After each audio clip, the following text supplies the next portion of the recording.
Աղազարյան նախորդ խորհրդի հետ կապված ենք ում հետ եք եկել եւ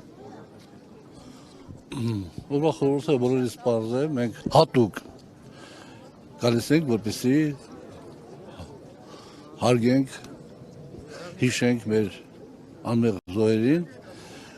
հանցագործություն, որը տեղի է ունեցել մարդկայնության դեմ եւ ցավոք սրտի մեր հայրենակիցների, մեր ժողովրդի հետ կապված։ Եվ նաեւ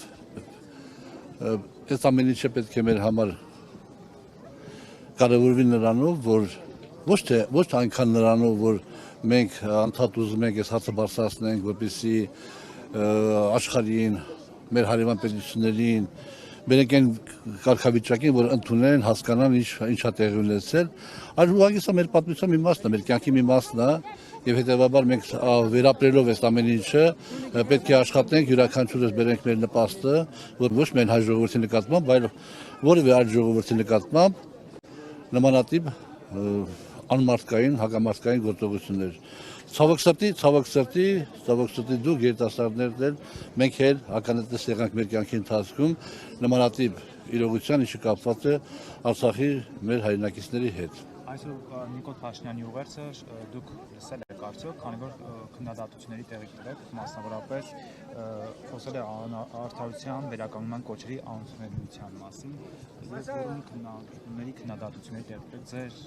կարծիքը նրա այսօրվա ուղերձի վերաբերյալ։ Իր ցնորական գաղափարի 4-րդ հանրապետության ստեղծմանը, իսկ 4-րդ հանրապետությունը պետք է ստեղծվի, եթե գաղափարը հանկարծ աստվածաշան իրականանա Ադրբեջանի հետ, եւ հետեւաբար դա կլինի հայոց պետականության վերջը, որ ինքը անդադ ասում է պետություն, հայրենիք, պետություն, գտել ենք մեր հայրենիքը, Ադրբեջանն ասում է, տես ինչ խելոք մարդ է ձեր վարչապետը ասում է, որ գտել եք ձեր հայրենիքը, այսինքն դուք հայրենիք եք գտել, այսինքն դուք հայրենիք չեք ունեցել, հայրենիք գտել եք։ Այնինչ մենք մեր պատմական մեծ հայրենիքի մի հատվածի վրա ստեղծել ենք պետություն, ելի նույն պետությունը, ինչ որ ինքնատիպ ինքը, սիրենք, փայփայեք, ուժեղացնենք այդ պետությունը, համաձայն ենք, բայց ինքը, երբ որ ասում է Օսմանյան Թուրքիայում տեղի ունեցել այդպիսի ցավալի դեպքեր, ասում ինչ կապ ունենք մենք Օսմանյան Թուրքիայի հետ, ինչ կապ ունենք մենք այս ժամանակ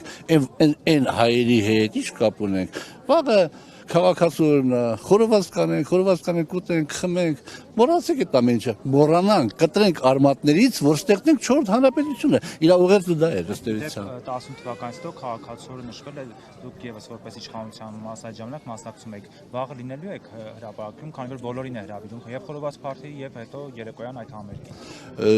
Ճիշտ է, ես այդ օրենքի նախագծին կողմ եմ քվեարկել, բայց հիմա ես կներեք այս տարիքում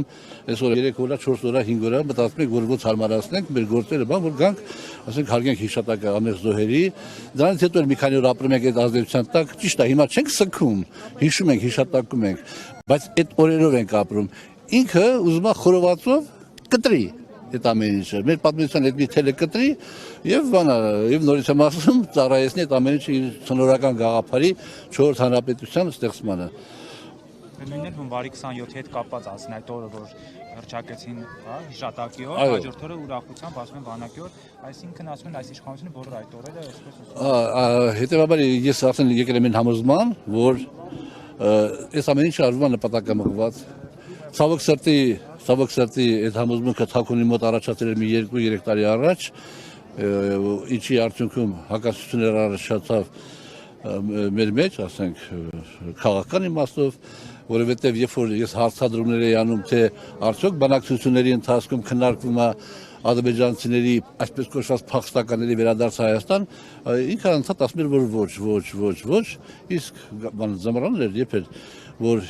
Եվրոպայից դիմեց Ալիևին, որ արի մենք մոռանանք, ուղիղ չեմ ձևակերպում, մենք մոռանանք Արցախի հայության վերադարձի հարցը, դուք էլ մոռացեք այսպես կոչված փախստականների ադրբեջանցի վերադարձի Հայաստան։ Դե հիմա արդեն վերջերս Ալիևի կողմից հովանավորվող հասարակական կազմակերպությունները հստակ ասացին, որ մենք չենք մոռանալու։ Այսինքն այդ գաղափարը իրանց մոտ շատ լուրջ է դրված։ Հիմա ես չեմ ասում, որ Նիկոլ Փաշինյանը հատուկ ձևով ուզում է կորտանի պետությունը, բայց իր քայլերը եւ իր վերընտրվելու այսպես կոչված հանգամանքը կարող է առաջացնել այնպիսի մարտահրավերներ, որոնց կառավարումը լինի անհնարին։ Այդ իմաստով վերադարձ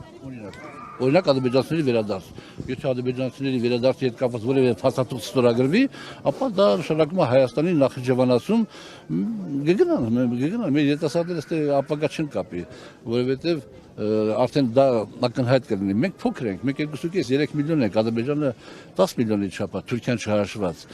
Ասիմիլյացիա կլինի եւ մենք հա պատերազմ չի լինի, խաղաղություն կլինի, մենք մեր տները ճիշտ է չենք ծախի $100,000, բայց կծախենք $40,000, ուրախ կլինենք, որ մեզ չկոտորեցին։ Մենք բոլոր դեպքերում մի քիչ հարմար գնով վաճառեցինք մեր տները եւ գնացինք Լոս Անջելես, գնացինք Մոսկվա, գնացինք ուրիշտեղ, բայց դա այդպես է լինելու։ Դա այդպես է լինելու, ուղղակի դա ակնհայտ է։ Պարոն Ղազարյան, ներողություն, դուք որոշեցիք չմասնակցել խորհրդարանական ընտրությանը, ում եք աջակցելու այդուամենայնիվ։ Մենք կսպասենք բոլոր կուսակցությունները գրանցվեն, դե ակնհայտ է թե ում չենք աջակցելու, բայց կսպասենք բոլոր կուսակցությունները աջակցեն, որովհետև անդիմադի դաշնում կան ուժեր, որոնց հետ մենք ճանապարհ ենք անցել, համագործակցություն ենք ունեցել, հիմա այս պահին նպատակարար չեն գտնում այդ հարցին անդրադառնալ, դրանից հետո մենք կանադառնանք այդ հարցին։ Պարոն Ղազարյան, իսկ ընդդիմության եւ իշխանության շանսերը այս պահին ինչպես եք գնահատում, հաշվի առնելով նաեւ ժողովրդի տրամադրությունը։ Եթե մեր ձևով շարժումը չհամախմբի ընդդիմությանը մեկ դրոշի տակ, ապա Նիկոլ Փաշինյանը վերարտադրվելու է։ Եթե մեր ձևով շարժումը համախմբի ընդդիմությանը մեկ դրոշի տակ, ապա Նիկոլ Փաշինյանը շանս չունի։ Կհաջողվի մեր ձևով մի դրոշի տակ համախմբել, ինչ եք կարծում։ Ես կարծում եմ բոլոր դեպքերում նմանատիպ բազմաթիվ նպատակ հարցադրումները որ հնչում են, կարող է պատահի տեղ հասնի, որովհետև մեր ձևով շարժման ներկայացուցիչները լուրջ պատրաստված մարդիկ են, մի մասը իհարկե բիզնես աշխարհից, բայց արդեն ցուցակները մեկ տեսնում եք, որոնց կան լուրջ քաղաքական գործիչներ եւ շատ հնարավոր են համարում գտնեն բանաձև համախմբման ընդդիմությանը եւ այդ դեպքում Նիկոլ Փաշինյանը շանս չունի։ Իմիջիայլոց մենք մի բանաձև առաջարկել ենք եւ շարունակաբար այդ բանաձևը պնդելու ենք նման կամ այդ բանաձևը կամ դրան նման մոտիկ բանաձև հնարավորություն կտա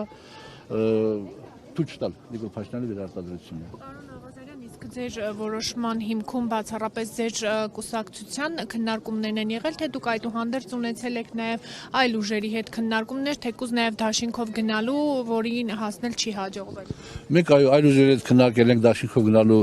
ֆորմատով, օրինակ Լուսավոր Հայաստանի եւ բոլորին դեմ եմ օրինակի համար։ Այդ մյուսներին չասեմ եւ բանը տարբեր պատճառներով չի ստացվել այդ համագործակցությունը։ Բայց մենք իրենք կայացրեցինք այդ որոշումը, որովհետև մենք նաև